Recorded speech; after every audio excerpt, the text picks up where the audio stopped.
반갑습니다. 1월 7일 토요일 새벽 하나님께 올려드립니다. 함께 찬송가 305장 부르십니다.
오늘 말씀은 마태복음 20장 8절에서 16절, 8절부터 16절까지의 말씀입니다.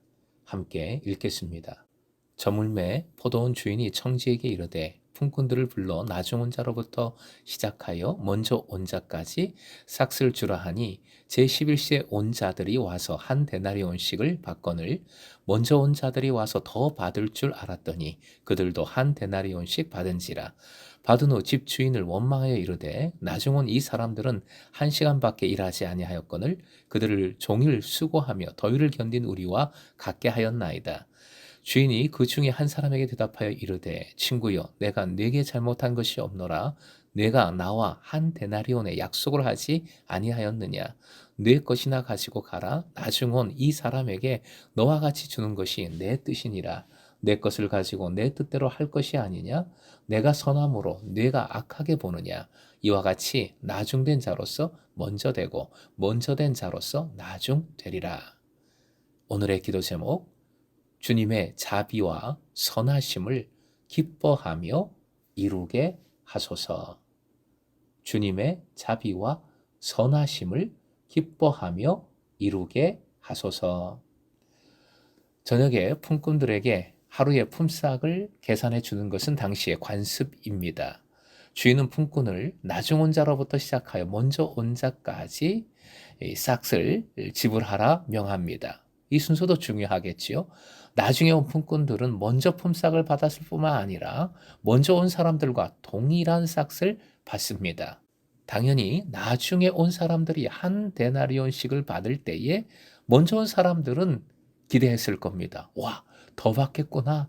하지만 모두 똑같이 한 데나리온의 품삯을 받았고 이들은 결국 주인을 원망합니다. 사실 생각해 보십시오. 서늘한 저녁에 들어와 1시간을 일한 사람들과 찌는 더위를 견뎌내며 종일 수고한 사람들 사이에 아무런 차이를 두지 않았다는 것은 상식적으로 이해가 되지 않는 불공평, 부정의입니다.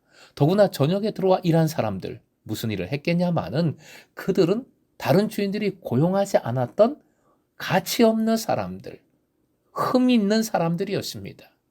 이에 대한 주인의 대답은 13절 이하 2가지입니다. 첫째, 주인은 최초의 약속 조건을 지켰기 때문에 한 데나리온씩 주겠다는 그 약속을 그대로 지켰기 때문에 사실상 아무런 불공평을 행하지 않았다는 것입니다. 그러므로 먼저 온 사람들은 약속된 자신의 품삯을 받고 만족해야 합니다. 둘째, 나중 온 사람들, 즉 제11시에 일하기 시작한 사람들을 아침 일찍 일하기 시작한 사람들과 동일하게 대접해 주려는 것이 포도원 이 주인의 특별한 바람입니다. 받을 자격이 없음에도 불구하고 먼저 온 사람들의 품삯과 같은 그들의 품삯은 순전히 포도원 주인의 뜻에 따른 것입니다. 주인의 행동은 자격 없는 사람들에게 행하는 선대에 기초하고 있습니다. 포도원 주인이 자기의 소유로 자기가 원하는 대로 하는 것은 주인으로서 품꾼들의 고용주로서 갖는 특권입니다. 비록 포도원 주인이 자격 없는 사람들에게 과분한 품삯을 주기로 작정했다 할지라도 그것은 그 주인의 절대적인 권리이므로 다른 사람이 뭐라 할 수 없습니다. 결국 포도원 품꾼을 고용하는 주인의 비유 말씀은 하나님의 선하심과 자비에 대한 선포입니다. 주님은 선함과 자비하심으로 행하시는 분이십니다. 그것이 주님의 뜻입니다. 그 뜻은 선하고 그 뜻에 대하여 원망하는 것은 악합니다. 15절 끝부분 악하게 보느냐라는 표현은 시기심이 가득 찬 눈을 나타냅니다. 먼저 고용된 품꾼들이 공평을 주장하며 하는 불평에 들어있는 시기심은 은혜와 뚜렷한 대조를 이루고 있습니다. 16절의 결론은 마태복음 19장 30절의 반복입니다. 여기서 나중되었다는 것은 시간적으로 나중이 아니고 서열에서, 가치에서의 나중이지요.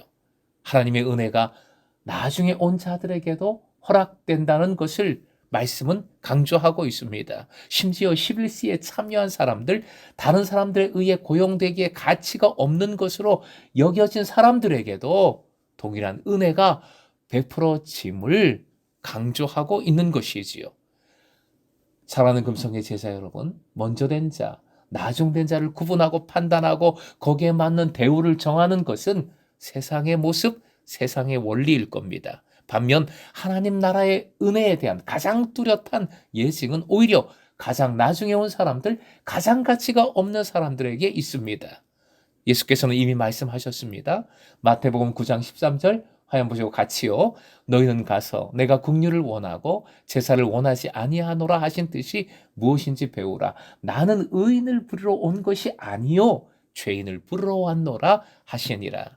여기서 말씀하신 죄인이 오늘 본문의 나중된 자, 나중에 온 사람들인 겁니다. 사랑하는 금성의 제자 여러분, 은혜는 먼저 하나님의 주권임을 인정하는 믿음에서 출발합니다. 하나님의 뜻을 인정해야 합니다. 주님의 자비와 선하심으로 인하여 우리가 구원을 누리고 풍성한 삶을 살아갑니다. 그러니 자꾸 비교하여 다른 사람들보다 자신이 더 큰 상을 받을 것에 마음을 빼앗겨서는 안 됩니다. 시기와 질투에서 벗어나야 합니다. 오늘 비유의 말씀은 아버지 사랑 탕자의 비유와도 같습니다. 탕자가 나중된 자, 작은 자입니다. 그에 반하여 형은 큰 자, 먼저 된 자이겠지요. 그런데 탕자를 다시 품고 그를 용서하고 그의 권리를 회복시켜준 아버지에 대하여 형은 원망했습니다. 동생을 시기했습니다. 먼저 온 품꾼들의 원망은 형의 반응과 동일합니다. 공평을 외치면서 실은 그 안에 시기와 질투가 있지는 않습니까? 정의를 외치면서 그 속에는 내 욕심이 가득하지 않습니까? 누가복음 15장 31절 32절 역시 함께 읽겠습니다. 아버지가 이르되 너는 항상 나와 함께 있으니 내 것이 다 내 것이로되 이 내 동생은 죽었다가 살아났으며 내가 잃었다가 얻었기로 우리가 즐거워하고 기뻐하는 것이 마땅하다 하니라. 이것이 자비하고 선하신 하나님의 뜻입니다. 하나님의 마음입니다.